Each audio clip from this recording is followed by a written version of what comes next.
A lone wolf may be strong, but a pack is unstoppable. Wolves are the ultimate team players of the wild.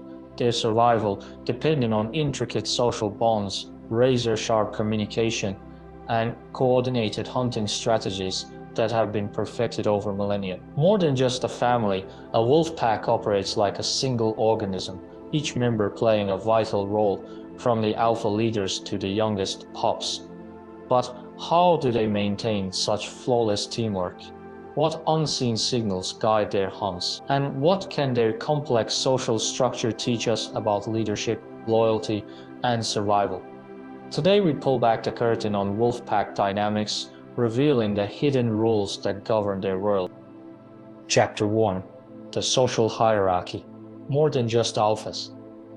The idea of a rigid alpha wolf dominating the pack is outdated science. Modern research reveals wolf packs as tight-knit family units led not by tyrants but by experienced parents, the breeding pair, often called the alpha male and female, or typically the only ones to mate. But their leadership relies less on brute force and more on respect earned through provision and protection.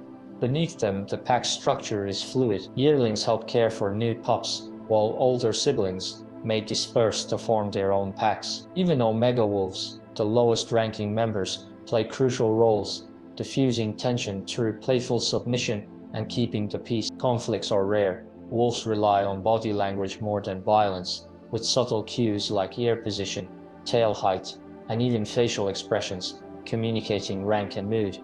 This hierarchy isn't about oppression, it's about efficiency. A clear social order reduces infighting, ensures fair food distribution, and allows the pack to act as one during hunts. When danger looms or prey is scarce, every wolf knows its role. Chapter 2: The Hunt.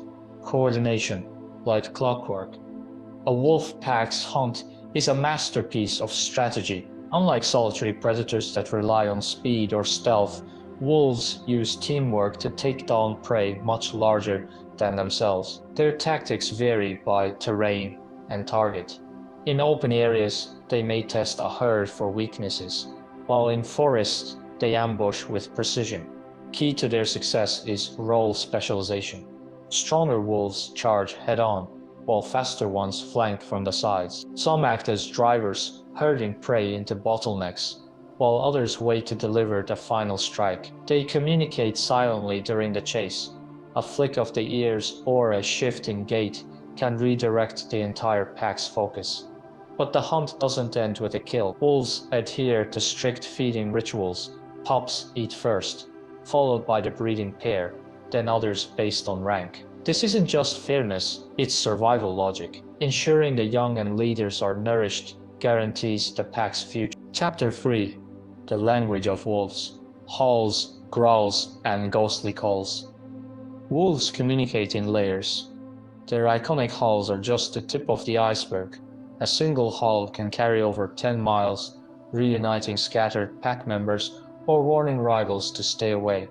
But their vocabulary runs far deeper. Close range. Wolves talk through body language. A dominant wolf stands tall, with ears forward.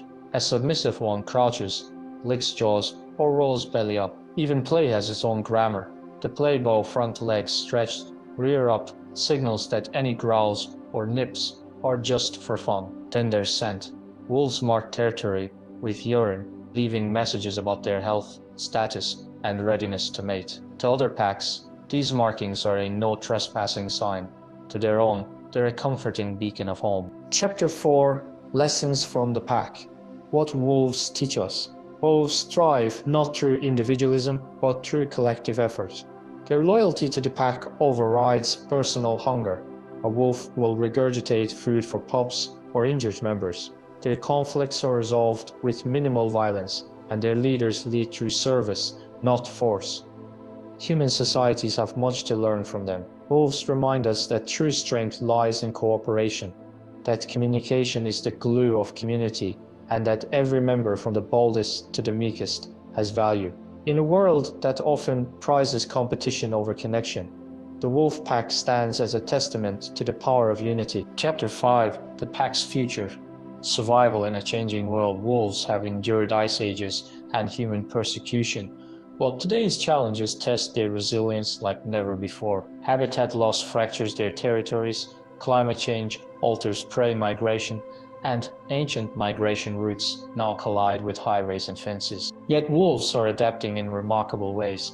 Some packs have learned to hunt at night to avoid humans, while others modify their territories to skirt developed areas. The most fascinating adaptation, cultural transmission. Hunting strategies once thought instinctual are actually taught. Packs in Montana's Rocky Mountains, for instance, pass down specialized elk hunting techniques through generations. When human hunters kill an experienced pack leader, the entire group's hunting success plummets, proof that wolf knowledge is cultural, not just genetic. Their greatest threat remains human fear. Despite their ecological role as keystone predators, keeping deer and elk populations healthy, which in turn allows forests to thrive, wolves are still persecuted. Yet where they're protected, like in Yellowstone, the entire ecosystem rebounds. Rivers even change course as renewed vegetation stabilizes banks. Wolves don't just survive in nature, they shape it. Chapter 6: The Hole in the Human Heart. Why wolves matter. There's a reason wolves haunt our myths and dreams. They mirror our best selves, loyal, cooperative, fiercely protective of family. But they also represent what we've lost: unbroken wilderness, the understanding that all lives are intertwined. Science now confirms what indigenous cultures always knew: wolves make landscapes whole. Their presence triggers a cascade of life biologists call a trophic cascade. Where wolves return, songbirds flourish as overgrazed thickets regrow. Beaver colonies resurge, creating wetlands. Even the soil changes, holding more carbon as roots deepen. But their greatest lesson might be about leadership. Wolf alphas aren't the biggest or meanest.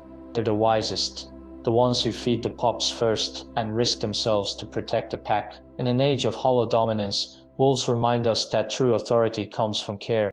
As night falls in the northern forests, a lone howl rises, then another and another, until the air thrums with harmony. This is more than communication. It's the sound of a family saying, "We are here, we are together." Wolves survived where saber-tooths and mammoths fell because they understood unity. Now, as humanity faces its own existential tests, their howl carries a challenge. Can we learn before it's too late that our fates are bound not just to each other, but to all the wild, wandering creatures sharing this earth? The wolves are waiting.